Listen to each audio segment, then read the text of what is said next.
आद्या सिर्फ 7 साल की बच्ची जो अपने डेंगू के इलाज के लिए हॉस्पिटल में भर्ती हुई थी, लेकिन कई दिनों तक उसको सिर्फ ये बोल के रखा गया कि वो जिंदा है, जबकि उसका दिल और दिमाग दोनों बंद हो चुके थे। ये तो सिर्फ पहला केस था। दूसरा केस संगीता जो कानपुर से दिल्ली आई, ये सपने लेकर आई कि वो अपने पैरों पर खड़ी होंगी और अपने सपनों को पूरा करेंगी, लेकिन जबरदस्ती उनको हॉस्पिटलाइज कराकर उनकी किडनी तक बेची गई। आए दिन हम ऐसे केसेस सुनते ही रहते हैं। क्या हॉस्पिटल में सच में ऐसे स्कैम्स होते हैं? हमारे दिमाग में अक्सर ये सवाल आते हैं जब हम ऐसे केसेस न्यूज़पेपर्स में पढ़ते हैं। तो आज इस वीडियो में मैं आपको बताने वाली हूँ कि किस तरीके से हॉस्पिटल्स में स्कैम किया जाता है। पेशेंट को सिर्फ लूटने के लिए उनसे बहुत सारी चीजें करवाई जाती हैं।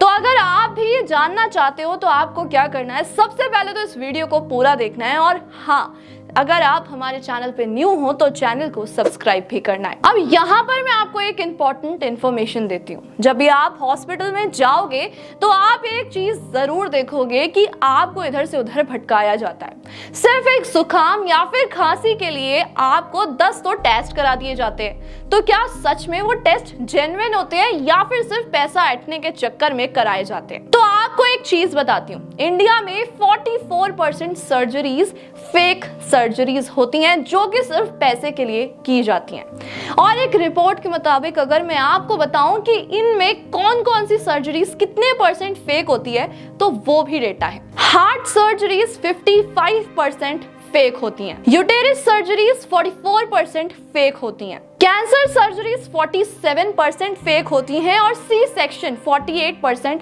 फेक ही होते हैं। अब दिमाग में जरूर एक चीज आई होगी कि ये स्कैम आखिरकार होते कैसे और हम आखिरकार इसमें फंस कैसे जाते हैं। तो अगर मैं इंडिया की बात करूं ना, तो इंडियंस में सबसे बड़ी एक चीज है कि वो इमोशनली और हेल्थ में कभी भी नहीं सोचते। अगर उन्हें हेल्थ में कोई कॉम्प्रोमाइज नहीं चाहिए तो जो सामने वाला बोल रहा है वो जरूर करेंगे। अगर मैं अपनी भी बात करूं तो अगर मुझे भी कुछ हो जाता है तो हम हेल्थ से तो कॉम्प्रोमाइज नहीं कर सकते। हॉस्पिटल वाले जो बोलते जाते हैं वो हम करते जाते हैं, और इसी तरीके से वो लोग आए दिन हर किसी के साथ स्कैम करते हैं। अब इस शुरुआत में तो मैंने आपको सिर्फ 2 ऐसे केसेस बताए थे जो सच में इंडिया में हो रहे हैं। अभी तो टाइम्स ऑफ इंडिया पे, हिंदुस्तान टाइम्स पे अगर आप देखने जाओगे ना तो इतने आर्टिकल्स हैं कि आप पढ़ के थक जाओगे कि किस तरीके से इंडिया को लूटा जा रहा है सिर्फ ये बोल के कि वो आपके डॉक्टर हैं। अब इन सब का सिर्फ एक ही रीजन हो सकता है, कॉर्पोरेटाइजेशन ऑफ हॉस्पिटल्स। ये क्या होता है? आपने जरूर देखा होगा कि जो कंपनीज होती हैं उनमें टारगेट्स दिए जाते हैं लोगों को, राइट? तो इसी तरीके से इनका जो हॉस्पिटल का जो एम बन गया है ना, वो टारगेट बेस्ड बन गया। साथ में उनका जो मेन एम है वो है प्रॉफिट कमाना। उसके चक्कर में ये लोग कुछ भी करने को तैयार हो गए। बड़े बड़े अगर मैं हॉस्पिटल्स की बात करूं तो वहां पर डॉक्टर्स को क्या किया जाता है, टारगेट्स दिए जाते हैं कि आपको 1 महीने में इतने पेशेंट लेके आने हैं, अगर आप इतने करोगे तो आपको इतने पैसे मिलेंगे। इस तरीके से कुछ टारगेट्स होते हैं। मैं आपको 100% इसको नहीं बता सकती, लेकिन ऐसे ही टारगेट्स दिए जाते हैं हॉस्पिटल में। अब यहाँ पर सबसे बड़ी चीज ये आती है कि सैलरीज। अगर आप किसी बड़े डॉक्टर को देखोगे ना, जो बिल्कुल एक्सपीरियंस डॉक्टर होते हैं, उनकी जो डॉक्टर की सैलरीज होती हैं वो 1-1 करोड़ तक पहुंचती हैं। और अगर मैं न्यू डॉक्टर्स की बात करूं, जो न्यू ज्वाइनीज होते हैं, उनकी सैलरी 1 लाख या 2 लाख समथिंग होती ही है। जहां इंडिया में डॉक्टर्स को भगवान का दर्जा दिया जाता है, वही डॉक्टर्स अब क्या कर रहे हैं, पेशेंट को प्रायोरिटी ना बनाकर प्रॉफिट को प्रायोरिटी बना रहे हैं। और मैं यहाँ पर सिर्फ बड़े हॉस्पिटल की बात नहीं कर रही, छोटे हॉस्पिटल्स के साथ भी अब यही चीज हो गई है। अब अगर मैं छोटे डॉक्टर्स की बात करूं ना, तो वो भी कनेक्शन बना लेते हैं बड़े डॉक्टर्स के साथ, और उनमें क्या होता है ना कि उनको वहां से कमीशन मिलता है। अब ये बताती हूँ कि कौन से तरीके से कौन से स्कैम्स किए जाते हैं। सबसे पहला स्कैम जो मैंने आपको सबसे पहली स्टोरी सुनाई थी ना, कि लोगों को डेड बॉडीज को ये बता के रखते हैं कि वो जिंदा है, वेंटिलेटर्स पे रखते हैं। ये स्कैम अब बहुत ज्यादा हो चुका है। और अगर मैं बात करूं कोविड टाइम की, तो ये बहुत ज्यादा हुआ था। वहां से उस टाइम पर जो हॉस्पिटल मेडिकल इंडस्ट्री थी उनको काफी ज्यादा अर्निंग हुई थी। मैं ऐसा नहीं कहूंगी कि हॉस्पिटल या फिर डॉक्टर्स ने सिर्फ स्कैम्स ही किए थे। बहुत से डॉक्टर्स ऐसे भी थे जिन्होंने सच में लोगों का ट्रीटमेंट किया और बहुत सी जानें भी बचाई, एंड उसके लिए आई रिस्पेक्ट दैट। लेकिन अभी क्या हो रहा है, अगर मैं कोविड टाइम की भी बात करूं, अब डॉक्टर्स क्या करते हैं, डेड बॉडी को अलाइव रखते हैं, वेंटिलेटर्स पे रखते हैं। जैसे कि मैंने आपको पहली स्टोरी सुना दी थी, 2017 की ये स्टोरी है।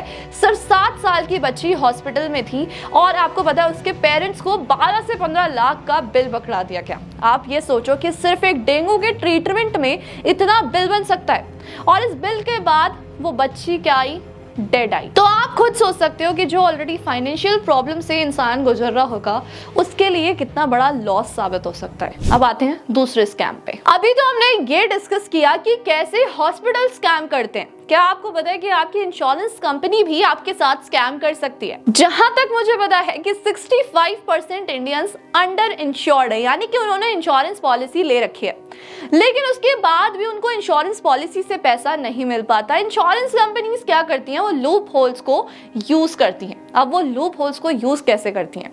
जब आप इंश्योरेंस पॉलिसी लेते हो, आप बहुत सी चीजें पढ़ तो लेते हो, लेकिन बहुत सी चीजें ऐसी होती हैं जो आप नहीं पढ़ते। सबसे पहले तो ये आता है कि जो आपका रूम रेंट कैपिंग होता है। मान लीजिए आप हॉस्पिटलाइज हो भी जाते हो और साथ में आपके इंश्योरेंस पॉलिसी में ये लिखा है कि आपके इंश्योरेंस अमाउंट का सिर्फ 1% ही आपको रूम रेंट मिलेगा, तो आप उतना ही स्पेंड कर सकते हो। मान लीजिए अगर आपकी इंश्योरेंस पॉलिसी 5 लाख की है, तो आप 5,000 से ज्यादा रूम रेंट पे खर्च नहीं कर सकते हो। अगर आप उससे ज्यादा करते हो तो एक तो बिल स्प्लिट हो जाता है, 70% इंश्योरेंस कंपनी पे करती है, बाकी आपको पे करना पड़ता है। ये सबसे बड़ा लूप होल है। तो जब भी आप इंश्योरेंस पॉलिसी लेने जाओ तो ये चीज जरूर चेक कर लेना। अब साथ में एक और चीज होती है, या तो आप इंडिविजुअल ले रहे हो या फिर आप फैमिली के लिए ले रहे हो, तो वो सब चीजें भी आपको ध्यान रखनी चाहिए। अगर आप इंडिविजुअली ले रहे हो और कोई फैमिली मेंबर एडमिट हो जाता है, तो वहां से आपको पैसा नहीं मिलेगा।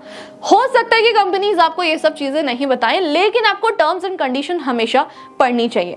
अब दूसरी चीज यहाँ पर क्या होती है कि जब हम ऑफिस में होते हैं या फिर कॉर्पोरेट ऑफिस में होते हैं, तो हमें इंश्योरेंस मोस्टली मिलता ही है, हम उसी पे ही रिलाई कर जाते हैं। लेकिन क्या आपको पता है, एक तो उसका प्रीमियम बहुत ज्यादा कम होता है, यानी कि आपका कवर बहुत ही ज्यादा कम होता है, और जैसे ही अगर आप वो कॉर्पोरेट ऑफिस छोड़ देते हो तो आपका इंश्योरेंस पॉलिसी भी ड्रॉप हो जाती है, खत्म हो जाती है।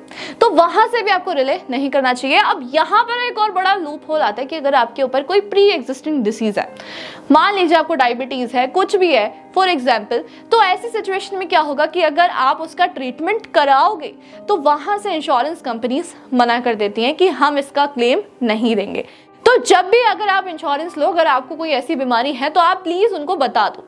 साथ में इसमें क्या होता है कि अल्कोहल लेना या फिर स्मोक करना, अगर आप ऐसी चीजें भी करते हो और इंश्योरेंस कंपनी को नहीं बताते हो, तो वो आपका क्लेम रिजेक्ट कर देती हैं। तो ये सब चीजें आपके दिमाग में हमेशा होनी चाहिए कि जब भी आप इंश्योरेंस लेने जाओ तो ये सब चीजें जरूर चेक कर लेना। अब आते हैं हमारे नेक्स्ट स्कैम पर, हॉस्पिटल रेफरल स्कैम।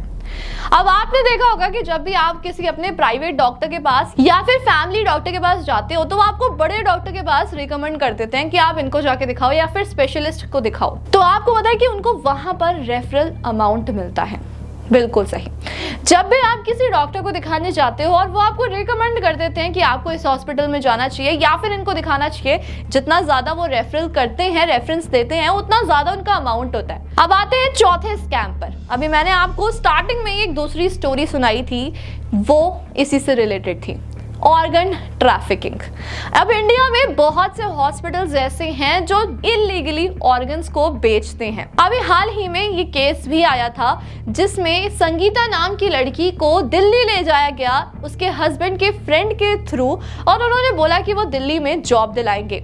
जॉब दिलाने के बहाने उन्होंने बोला कि वो हॉस्पिटल में क्या करेंगे, उनसे एक मेडिकल टेस्ट लेंगे, क्योंकि ज्वाइनिंग से पहले वो इंपॉर्टेंट होता है। और संगीता को ये चीज बिल्कुल जेन्युइन भी लगी।